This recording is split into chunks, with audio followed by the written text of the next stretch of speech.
Das penalidades e de sua aplicação. Artigo 251. São penas disciplinares: repreensão, suspensão, multa, demissão a bem do serviço público e cassação de aposentadoria ou disponibilidade. Artigo 252. Na aplicação das penas disciplinares serão consideradas a natureza e a gravidade da infração e os danos que dela provierem para o serviço público. Artigo 253. A pena de repreensão será aplicada por escrito. Na prova eles podem colocar oral, não, é sempre por escrito, nos casos de indisciplina ou falta de cumprimento dos deveres. Artigo 254. A pena de suspensão, que não excederá de 90 dias, será aplicada em casos de falta grave ou de reincidência. Parágrafo 1º. O funcionário suspenso perderá todas as vantagens e direitos decorrentes do exercício do cargo. Parágrafo 2º. A autoridade que aplicar a pena de suspensão poderá converter essa penalidade em multa. Então lembre, a autoridade que aplicar, na base de 50% por dia de vencimento ou remuneração, sendo o funcionário, nesse caso, obrigado a permanecer em serviço. Afinal, ele vai receber a metade do salário, então ele vai permanecer em serviço. Artigo 255. A pena de multa será aplicada na forma e nos casos expressamente previstos em lei ou regulamento. Artigo 256. Será aplicada a pena de demissão nos casos. Aqui eu fiz um mnemônico, aliás, os professores fazem e eu acho interessante. Para lembrar, eu coloquei assim, PI, fica bem na ordem, ó. Procedimento irregular de natureza grave, é o P. O I, ineficiência no serviço. O A, aplicação indevida de dinheiros públicos e, aí o I de novo, inassiduidade. Então, PI. Tem um barulho aqui, espero que não vai atrapalhar aí o áudio. Espero que vocês não estejam ouvindo um barulho de furadeira. Parágrafo 1º. Considerar-se-á inassiduidade a ausência ao serviço, sem causa justificável, por mais de 15 dias consecutivos ou por mais de 20 dias úteis intercalados durante um ano. Parágrafo 2º. A pena de demissão por ineficiência no serviço só será aplicada quando verificada a impossibilidade de readaptação. Parágrafo 3º.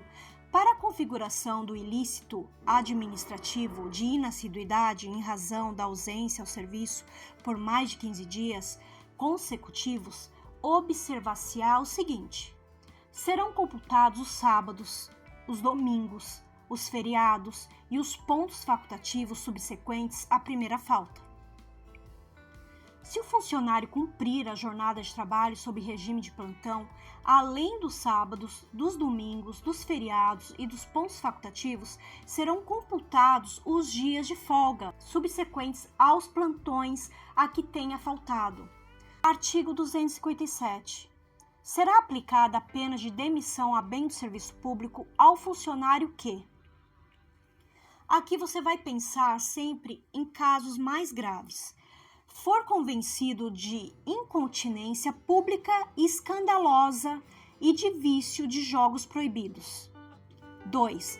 Praticar ato definido como crime contra a administração pública, a fé pública e a fazenda estadual ou previsto nas leis relativas à segurança e à defesa nacional. 3. Revelar segredos de que tenha conhecimento em razão do cargo, desde que o faça dolosamente e com prejuízo para o Estado ou particulares. 4. Praticar insubordinação grave. 5. Praticar em serviço ofensas físicas contra funcionários ou particulares, só que tem um salvo aqui, salvo se em legítima defesa. 6. Lesar o patrimônio ou os cofres públicos. 7. Receber ou solicitar propinas, comissões, presentes ou vantagens de qualquer espécie, diretamente ou por intermédio de outrem, ainda que fora de suas funções, mas em razão delas. 8. pedir por empréstimo, dinheiro ou quaisquer valores a pessoas que tratem de interesses ou o tenham na repartição ou estejam sujeitos à sua fiscalização. 9. Exercer a advocacia administrativa e 10. Apresentar com dolo declaração falsa em matéria de salário-família sem prejuízo da responsabilidade civil e de procedimento criminal, que no caso couber. 11. Praticar ato definido como crime hediondo, tortura, tráfico ilícito de entorpecentes e drogas afins e terrorismo. 12. Praticar ato definido como crime contra o sistema financeiro ou de lavagem ou ocultação de bens, direitos ou valores. 13. Praticar ato definido em lei como de improbidade. Artigo 258. O ato que demitir o funcionário mencionará sempre a disposição legal em que se fundamenta. Artigo 259. Será aplicada a pena de cassação de aposentadoria ou disponibilidade se ficar comprovado que o inativo praticou, quando em atividade, falta grave para a qual é cominada nesta lei a pena de demissão ou de demissão a bem do serviço público. 2. Aceitou ilegalmente cargo ou função pública. 3. Aceitou representação de Estado estrangeiro sem prévia autorização do Presidente da República. E 4. Praticou a usura em qualquer de suas formas. Artigo 260. Para aplicação das penalidades previstas no artigo 251, são competentes o governador. 2. Os secretários de Estado, o procurador-geral do Estado e os superintendentes de autarquia, os chefes de gabinete até a suspensão, os coordenadores até a de suspensão limitada a 60 dias, os diretores de departamento e divisão até a suspensão limitada a 30 dias. Parágrafo único. Havendo mais de um infrator e diversidade de sanções, a competência será da autoridade responsável pela imposição da penalidade mais grave. Então, é o responsável pela imposição da penalidade. Pode vir na prova falando que é o responsável pela aplicação da penalidade. Não, é o responsável pela imposição. Artigo 261. Extingue-se a punibilidade pela prescrição da falta sujeita a pena de repreensão, suspensão ou multa em 2 anos. Da falta sujeita a pena de demissão a bem do serviço público e de cassação da aposentadoria ou disponibilidade em 5 anos. Fica aí que no final desses artigos que eu ler para vocês, eu vou trazer um macete que eu vi em uma aula e eu achei muito interessante para vocês lembrarem quem aplica a pena, quem é o responsável. Eu vou trazer para vocês no final do vídeo. Da falta prevista em lei como infração penal no prazo de prescrição em abstrato da pena criminal se for superior a 5 anos. Parágrafo 1º. A prescrição começa a correr. Olha quando ela começa a correr. Do dia em que a falta for cometida. Segundo, do dia em que tenha cessado a continuação ou a permanência nas faltas continuadas ou permanentes. Parágrafo 2º. Interrompem a prescrição a portaria que instaura sindicância e a que instaura processo administrativo. Na prova pode vir suspende, mas não, pensa em algo mais eficaz. Interrompem a prescrição, a portaria que instaura sindicância e a que instaura processo administrativo. Parágrafo 3º. O lapso prescricional corresponde 1. Na hipótese de desclassificação da infração, ao da pena efetivamente aplicada. 2. Na hipótese de mitigação ou atenuação, ao da pena em tese cabível. Parágrafo 4º. A prescrição não corre, olha quando ela não corre, enquanto sobrestado o processo administrativo para aguardar decisão judicial, na forma do parágrafo 3º do artigo 250. Segundo, enquanto insubsistente o vínculo funcional que venha a ser restabelecido. Terceiro, durante a suspensão da sindicância, nos termos do artigo 267-N desta lei. Quarto, no curso das práticas autocompositivas. Quinto, durante o prazo estabelecido para o cumprimento do termo de ajustamento de conduta. Parágrafo 5º. Extinta a punibilidade pela prescrição, a autoridade julgadora determinará o registro do fato nos assentamentos individuais do servidor. Sexto, parágrafo 6º. A decisão que reconhecer a existência de prescrição deverá desde logo determinar, quando for o caso, as providências necessárias à apuração da responsabilidade pela sua ocorrência. Artigo 262. O funcionário que, sem justa causa, deixar de atender a qualquer exigência para cujo cumprimento seja marcado prazo certo, terá suspenso o pagamento de seu vencimento ou remuneração até que satisfaça essa exigência. Às vezes ele tinha que entregar um documento, alguma coisa ele não entregou, pode ter essa penalidade do pagamento ser suspenso até ele cumprir. E isso aplica-se também, conforme o parágrafo único, aplica-se aos aposentados ou em disponibilidade o disposto nesse artigo, que eu acabei de ler. Artigo 263. Deverão constar do assentamento individual do funcionário todas as penas que lhe forem impostas.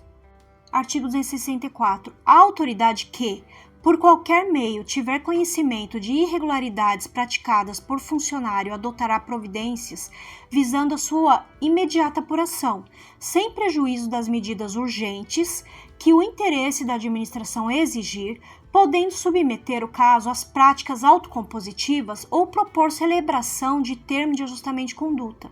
Parágrafo único. A autoridade poderá desde logo submeter o caso às práticas autocompositivas, especialmente nas situações em que evidenciada a ocorrência de conflitos interpessoais, objetivando sempre a melhor solução para resguardar o interesse público. Artigo 265. A autoridade realizará a apuração preliminar de natureza simplesmente investigativa quando a infração não estiver suficientemente caracterizada ou definida a autoria. Parágrafo 1º. A apuração preliminar deverá ser concluída no prazo de 30 dias. A apuração preliminar, prazo 30 dias. É importante gravar esses prazos. Parágrafo 2º. Não concluída no prazo a apuração, a autoridade deverá imediatamente caminhar ao chefe de gabinete relatório das diligências realizadas e definir o tempo necessário para o término dos trabalhos. Parágrafo 3º. Ao concluir a apuração preliminar, quando conclui, olha só, vai poder ter algumas decisões. A autoridade deverá opinar fundamentalmente pelo arquivamento ou pela instauração de sindicância ou de processo administrativo. Então, são 3 coisas. Quando concluir a apuração preliminar, pode pensar em 3 decisões: arquivamento, sindicância ou processo administrativo. Artigo 266. Determinada a instauração de sindicância ou processo administrativo ou no seu curso, havendo conveniência para a instrução ou para o serviço, poderá o chefe de gabinete, por despacho fundamentado, ordenar as seguintes providências. 1. Afastamento preventivo do servidor, quando o recomendar a moralidade administrativa ou a apuração do fato, sem prejuízo de vencimentos ou vantagens, até 180 dias, prorrogáveis uma única vez por igual período. Aqui você pode fazer uma associação. Como é um afastamento preventivo, ele já não vai ser penalizado de cara. Então, quando acontecer isso, ele não vai ter prejuízo de seus vencimentos ou vantagens, assim você grava bem.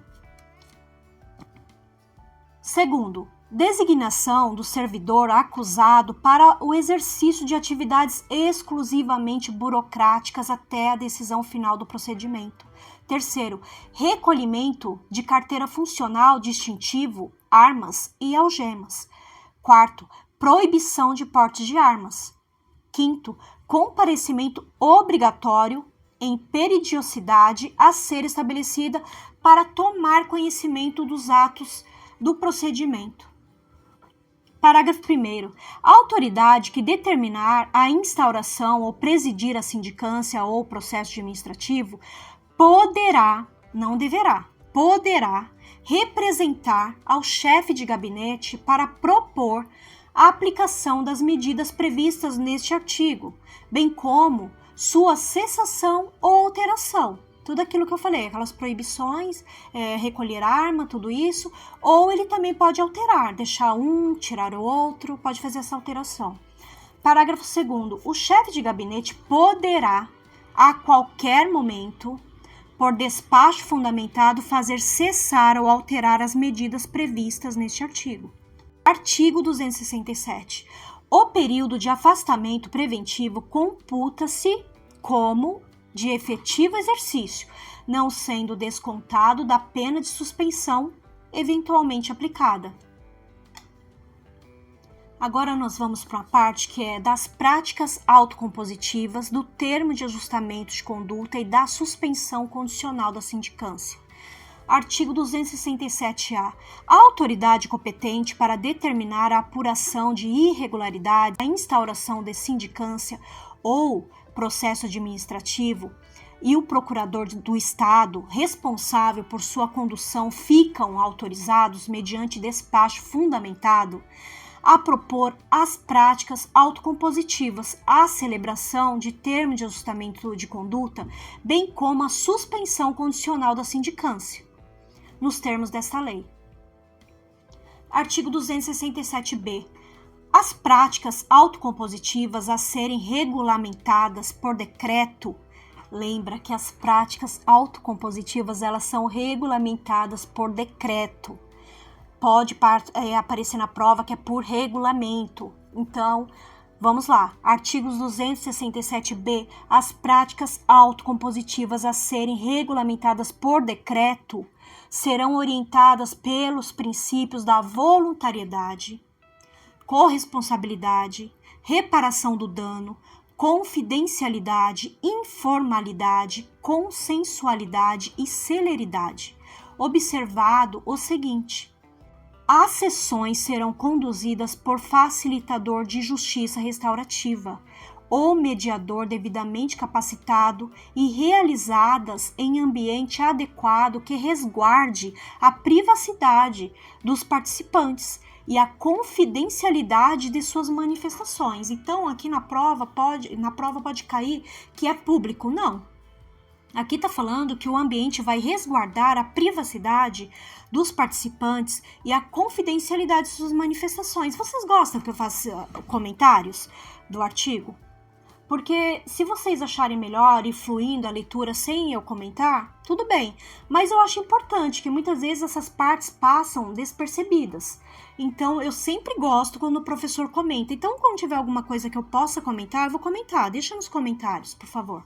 Segundo, a participação do funcionário será voluntária e a eventual recusa não poderá ser considerada em seu desfavor.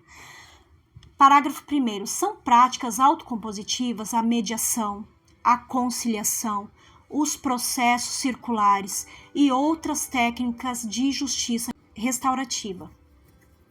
Parágrafo 2º. Para a aplicação das práticas autocompositivas, é necessário que as partes reconheçam os fatos essenciais, sem que isso implique a admissão de culpa em eventual sindicância ou processo administrativo. Então, não quer dizer que porque ela vai reconhecer os fatos essenciais, ela vai admitir que ela tem culpa. Então, as partes reconheçam os fatos essenciais sem que isso implique a admissão de culpa em eventual sindicância ou processo administrativo. Parágrafo 3º. O conteúdo das sessões restaurativas é sigiloso, não podendo ser utilizado como prova em processo administrativo ou judicial. Artigo 267-C.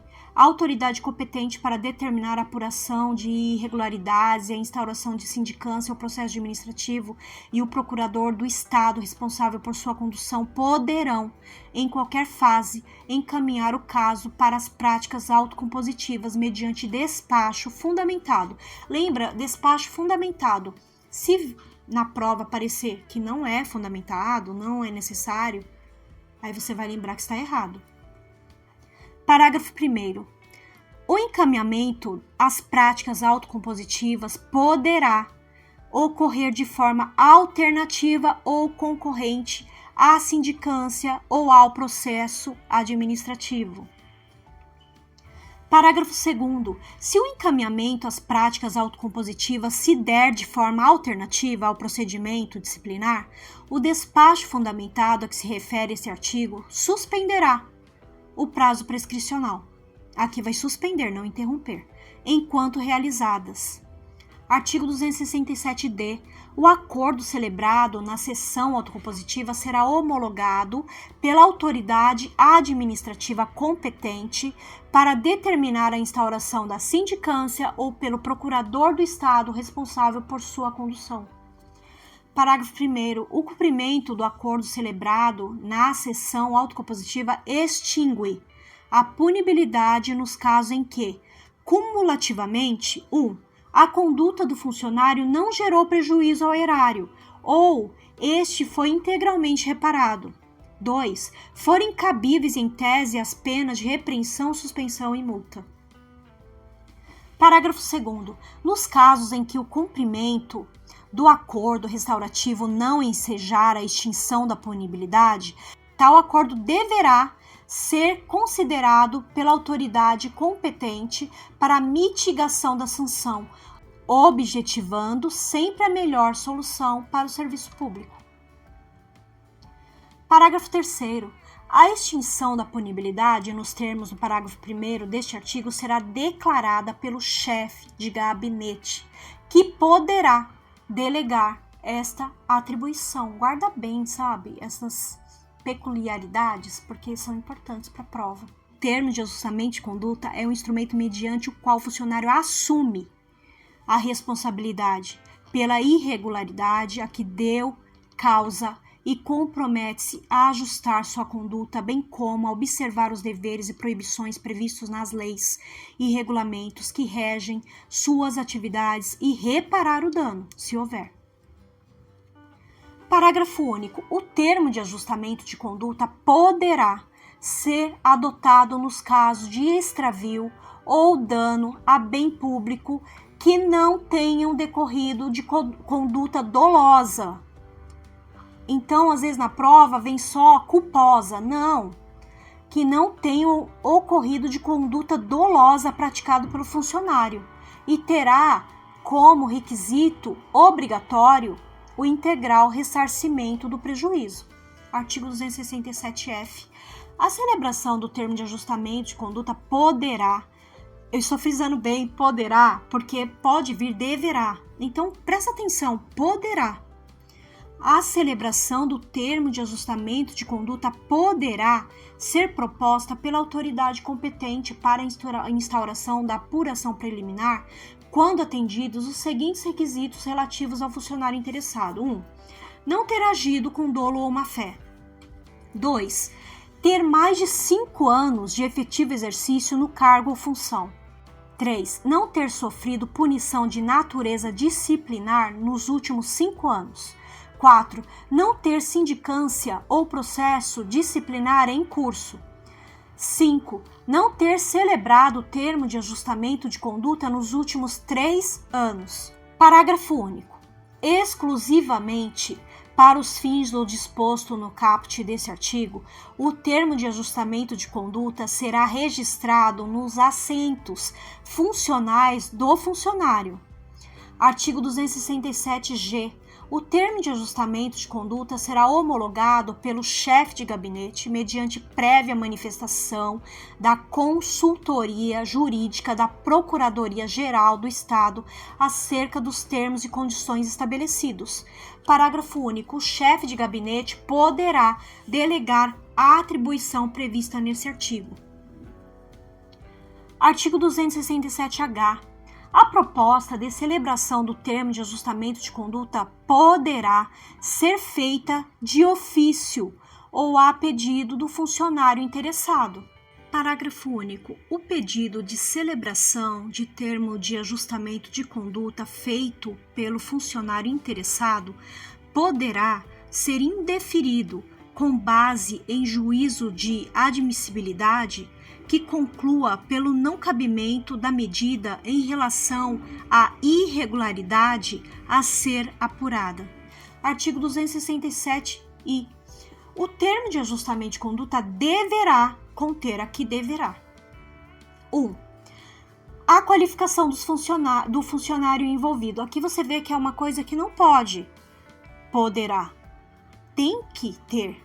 Deverá ter a qualificação do funcionário envolvido. Precisa saber o nome, todos os dados dele, o departamento ao qual ele pertence. 2. A descrição precisa do fato a que se refere. 3. As obrigações assumidas. 4. O prazo e a forma de cumprimento das obrigações. 5. A forma de fiscalização das obrigações assumidas. Parágrafo único. O prazo de cumprimento do termo de ajustamento de conduta não poderá ser inferior a 1 ano nem superior a 2 anos. Artigo 267-J. O cumprimento das condições do termo de ajustamento de conduta implicará a extinção da punibilidade que será declarada pelo chefe de gabinete. Parágrafo único. O chefe de gabinete poderá delegar a atribuição prevista neste artigo. Artigo 267-L. No caso de descumprimento do termo de ajustamento de conduta ou cometimento de nova falta funcional durante o prazo de cumprimento do ajuste, a autoridade encarregada da fiscalização providenciará, se necessário, a conclusão da apuração preliminar e a submeterá à autoridade competente para deliberação. Artigo 267-M. Não corre a prescrição durante o prazo fixado para o cumprimento do termo de ajustamento de conduta. Lembra, termo de ajustamento de conduta não corre a prescrição durante esse prazo. Artigo 267-N. Após a edição da portaria de instauração da sindicância, o procurador do Estado que a presidir poderá propor sua suspensão pelo prazo de 1 a 2 anos, desde que o funcionário tenha mais de 5 anos de exercício no cargo ou função e não registre punição de natureza disciplinar nos últimos 5 anos. Eu não esqueci da dica que eu vou deixar no final, tá? Daqui a pouco acaba aqui. Parágrafo 1º. O procurador do Estado especificará as condições da suspensão, em especial a apresentação de relatórios trimestrais de atividades e a frequência regular, sem faltas injustificáveis.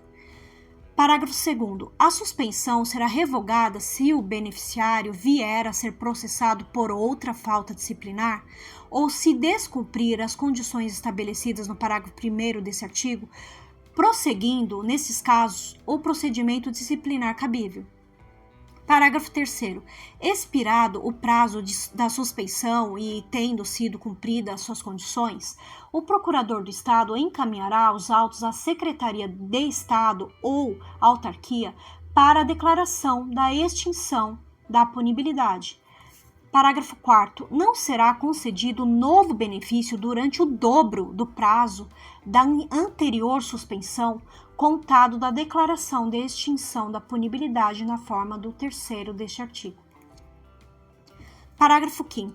Durante o período da suspensão não correrá prazo prescricional, ficando vedado ao beneficiário ocupar cargo em comissão ou exercer função de confiança. Artigo 267-O. Alternativamente, a suspensão condicional da sindicância prevista no artigo 267-N desta lei, a sindicância também poderá ser suspensa caso os envolvidos voluntariamente concordem com o encaminhamento para as práticas autocompositivas. Parágrafo único. A sindicância ficará suspensa até o cumprimento do acordo restaurativo, decorrente das práticas autocompositivas, respeitado o prazo máximo de 2 anos. Artigo 267-P. As secretarias de Estado, a Procuradoria-Geral do Estado, a Controladoria-Geral do Estado e as autarquias poderão estabelecer condições para a suspensão da sindicância, observadas as especificidades de sua estrutura ou de sua atividade. Agora aqui eu vou trazer para você a dica. Demissão ou demissão a bem do serviço público só pode ser aplicada após o PAD, o processo administrativo disciplinar. A autoridade sindicante e cada acusado, eles podem, no caso de sindicância, você vai lembrar de 3 testemunhas, até 3 testemunhas. Na sindicância, serão o quê? As penas de repreensão, suspensão ou multa. Demissão não cabe na sindicância. Então, sindicância é repreensão, suspensão ou multa, e o prazo é de 60 dias e o número de testemunhas, 3. Então, vamos relembrar. DDD, diretor de departamento e divisão, só pode determinar a instauração da sindicância. Coordenadores, chefes de gabinete, secretários, governadores, eles podem o PAD e sindicância. Agora, quem pode todas? Governador, secretário de Estado, superintendentes de autarquia. Pode PAD, pode sindicância, pode tudo. Chefes de gabinete, pode PAD, sindicância até suspensão.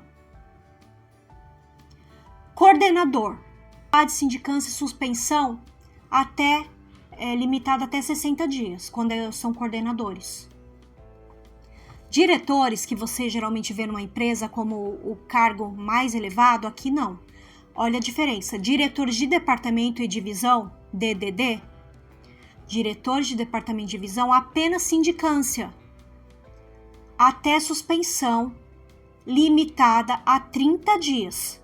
Você vê que o poder é menor do diretor aqui em relação às outras empresas que a gente conhece aí na iniciativa privada. Espero ter ajudado com essas dicas. Por favor, deixe seu like e inscreva-se. Até mais!